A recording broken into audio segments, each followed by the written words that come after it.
পুরোটাই কিন্তু ডাল। দেখুন পুরোটাই কিন্তু খুব সুন্দরভাবে ডালটা এসে গেছে। দেখুন দেখুন বন্ধুরা, আমি কিন্তু এই অড়হরের ডালটা কিন্তু কালকে সারা রাত ভিজিয়ে দেখুন বন্ধুরা, আমার কিন্তু ময়দাটা খুব ভালো করে মেখে নেওয়া হয়ে গেছে।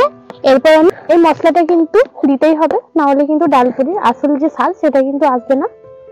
দেখুন কতটা সুন্দর ফুলে উঠেছে। দেখুন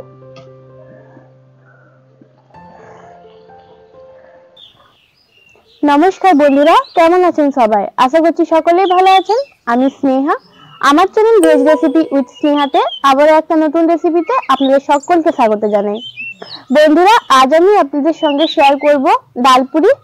অনেকেই তো ধরুন ডালপুরি বিভিন্ন ভাবে তৈরি করে, কেউ কেউ ছোলার ডাল দিয়েও কিন্তু তৈরি করে, কেউ কেউ বলতে গেলে সবাই প্রায় ছোলার ডাল দিয়েই তৈরি করে। কিন্তু আজ আমি আপনাদের সঙ্গে শেয়ার করব অড়হরের ডাল দিয়ে কি করে ডালপুরি তৈরি করতে হয়। তাহলে চলুন বন্ধুরা, আপনারা প্লিজ পুরো ভিডিওটি স্কিপ না করে দেখতে থাকুন।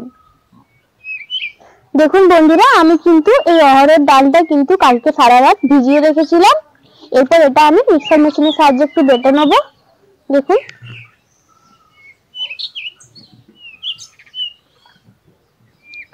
এটা কিন্তু খুব সুন্দরভাবে মানে হয়ে গেছে, ভিজে গেছে। দেখুন দেখুন সহজেই কিন্তু এগুলো ভেঙে যাচ্ছে।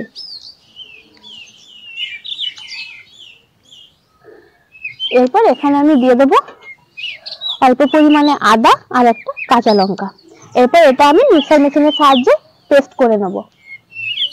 বন্ধুরা, এরপর আমি সবার প্রথমে ময়দাটা মেখে নেব। এই জন্য দেখুন এখানে আমি 500 গ্রামের মতো ময়দা নিয়ে নিয়েছি। এরপর এখানে দিয়ে দেবো অল্প পরিমাণে কালো জিরে, দেবো স্বাদ মতো লবণ, আর দেবো অল্প পরিমাণে চিনি, আর অল্প জাস্ট লবণ দেবো। এরপর এখানে আমি দেবো অল্প পরিমাণে সানফ্লাওয়ার তেল। এরপর এটা ভালো করে দেখুন খুব ভালো করে ময়নটা দিয়ে দেবো। আপনারা চাইলে কিন্তু এখানে আটা ময়দা দুটো মিক্স করেও করতে পারেন। আমি কিন্তু আজকে শুধু ময়দারই করছি, কারণ ডালপুরি দেখবেন শুধু ময়দার করলেই বেশি ভালো লাগে খেতে। যারা স্বাস্থ্য নিয়ে একটু বেশি সচেতন তারা কিন্তু ময়দাটা অ্যাভয়েড করবেন। দেখুন আমি খুব ভালো করে ময়নটা দিয়ে দিয়েছি। এরপর আমি অল্প অল্প জল দিয়ে ভালো করে মেখে নেব। দেখুন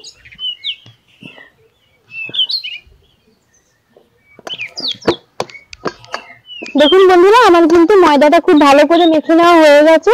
এরপর আমি ওপর থেকে অল্প তেল দিয়ে এটা এবার রেস্টে রেখে দেবো। ততক্ষণে কিন্তু আমি ডালের পুরটা রেডি করে নেব। বন্ধুরা দেখুন, আমি সবার প্রথমে কড়াইতে দিয়ে দেবো বেশ কিছুটা পরিমাণে সাদা তেল।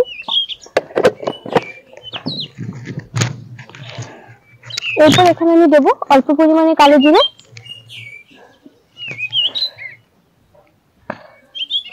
এরপর এখানে দেবো আমি অল্প পরিমাণে হিং। হিংয়ের পরিমাণটা কিন্তু খুবই অল্প পরিমাণে দেবো। এটা ভালো করে একটু ভেজে নেব।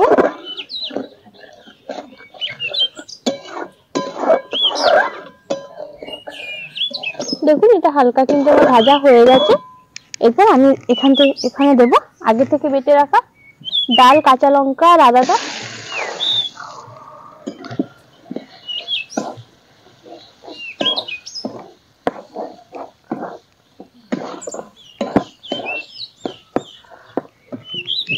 এরপর এখানে আমি দেবো স্বাদ মতো লবণ,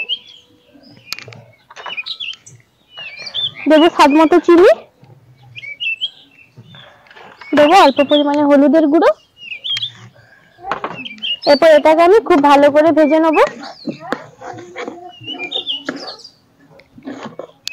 দেখুন বন্ধুরা, আমার কিন্তু ডালটা কিছুটা ভাজা হয়ে গেছে। এরপর এখানে আমি দেবো অল্প পরিমাণে ময়দার গুঁড়ো। এরপর আরো খুব ভালো করে এটা মিশিয়ে নেব।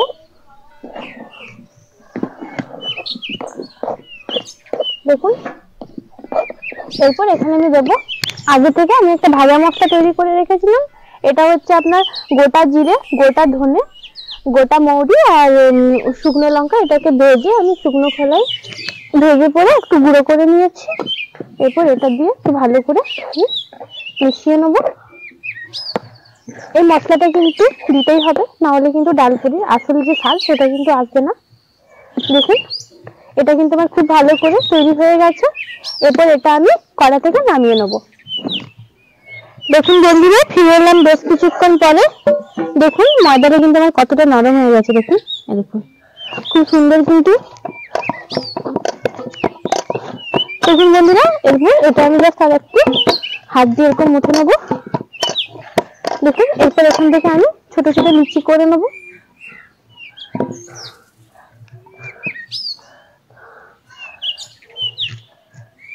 ডালপুরির জন্য কিন্তু আমি এরকম সাইজের মানে লিচি কেটে নেবো। দেখুন ডালপুরির জন্য কিন্তু এটা একদম পারফেক্ট সাইজ।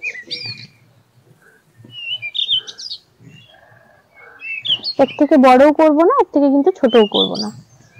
দেখুন আমি কিন্তু একইভাবে সব ডালপুরি গুলো এইভাবে লিচি আকারে কেটে নেব। দেখুন বন্ধুরা, আমার কিন্তু এখান থেকে সব লিচি কাটা হয়ে গেছে। এরপর দেখুন আমি এরকম একটা একটা লুচি নিয়ে এরপর গোল করে নেব। এরপর দেখুন এরকম একটা বাটির মতো তৈরি করে নেব। দেখুন এরকম একটা বাটির মতো তৈরি করে নিলাম। এরপর এখানে আমি আগে থেকে তৈরি করে রাখা ডালের পুরটা দিয়ে দেবো। এরপর মুখটা এরকম করে বন্ধ করে দেবো। দেখুন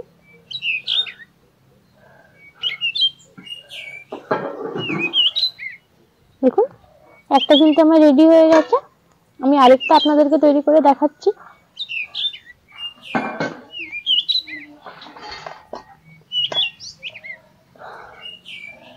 দেখুন একটা বাটি তৈরি করে নিয়েছি, এখানেও দিয়ে দেবো বেশ অনেকটা পরিমাণে ডালের পুর। এরপর এটাও ভালো করে মুড়ে নেব। দেখুন বন্ধুরা, একইভাবে কিন্তু আমি প্রত্যেকটা কটাই তৈরি করে নেব। দেখুন বন্ধুরা, আমি একটা লিচি নিয়ে নিয়েছি। এরপর জাস্ট অল্প পরিমাণে সাদা তেল দিয়ে এটা আমি খুব ভালোভাবে বেলে নেব। দেখুন খুব একটা পাতলাও করবো না, আবার খুব একটা মোটাও রাখবো না। দেখুন একটা কিন্তু আমার বেলা হয়ে গেছে। দেখুন আমি ঠিক এতটা মোটা রেখেছি, আর কিন্তু বেলবো না। দেখুন বন্ধুরা, একইভাবে কিন্তু আমি প্রত্যেক কটা বেলে নেব। সবগুলো আমি প্রথমে বেলে নেব, তারপর কিন্তু এগুলো তেলে ভেজে নেব।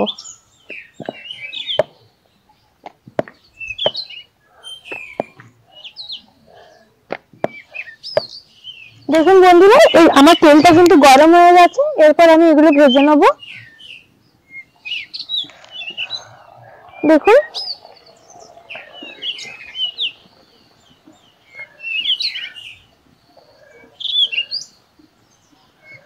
দেখুন বেশ কতটা সুন্দর ফুলে উঠেছে। দেখুন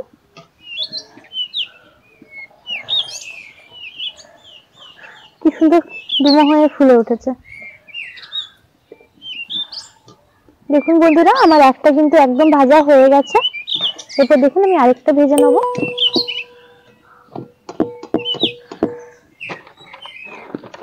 দেখুন এরপর আমি আরেকটা ভেজে নেব।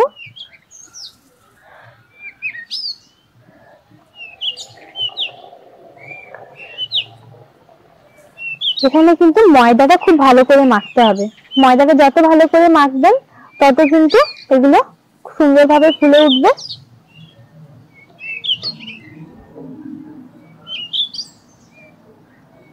দেখুন এটাও কতটা সুন্দরভাবে ফুলে উঠছে।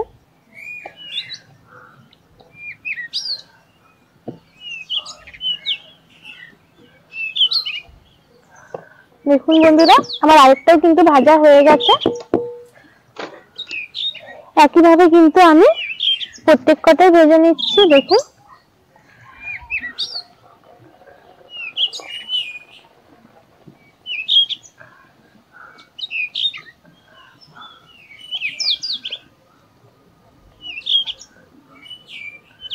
দেখুন আস্তে আস্তে কিন্তু ফুলে উঠে গেল। দেখুন কত সুন্দরভাবে ফুলে উঠেছে। বন্ধুরা একইভাবে কিন্তু আমি প্রত্যেক কটাই ভেজে নেব। দেখুন বন্ধুরা, আমার সব কচুরিগুলো কিন্তু একদম তৈরি হয়ে গেছে। দেখুন আমি কিন্তু আজকে কিছুক্ষণ আগে বাড়িতে আলুর দম তৈরি করে রেখেছিলাম। এই রেসিপিটা না হয় আমি আপনাদের সঙ্গে কোনো একদিন শেয়ার করব। দেখুন আমি আপনাদেরকে একটু দেখাচ্ছি ভেতরটা কিরকম হয়েছে। দেখুন পুরোটাই কিন্তু ডাল, দেখুন পুরোটাই কিন্তু খুব সুন্দরভাবে ডালটা এসে গেছে দেখুন। তাহলে বন্ধুরা আমি যেভাবে তৈরি করে দেখালাম আপনারাও বাড়িতে কিন্তু এভাবে তৈরি করে দেখবেন, আশা করি আপনাদেরও খুব ভালো লাগবে। তাহলে বন্ধুরা আজকে এই পর্যন্তই, দেখা হচ্ছে পরবর্তী কোনো একটা রেসিপির সঙ্গে। ততক্ষণ পর্যন্ত ভালো থাকুন, সুস্থ থাকুন।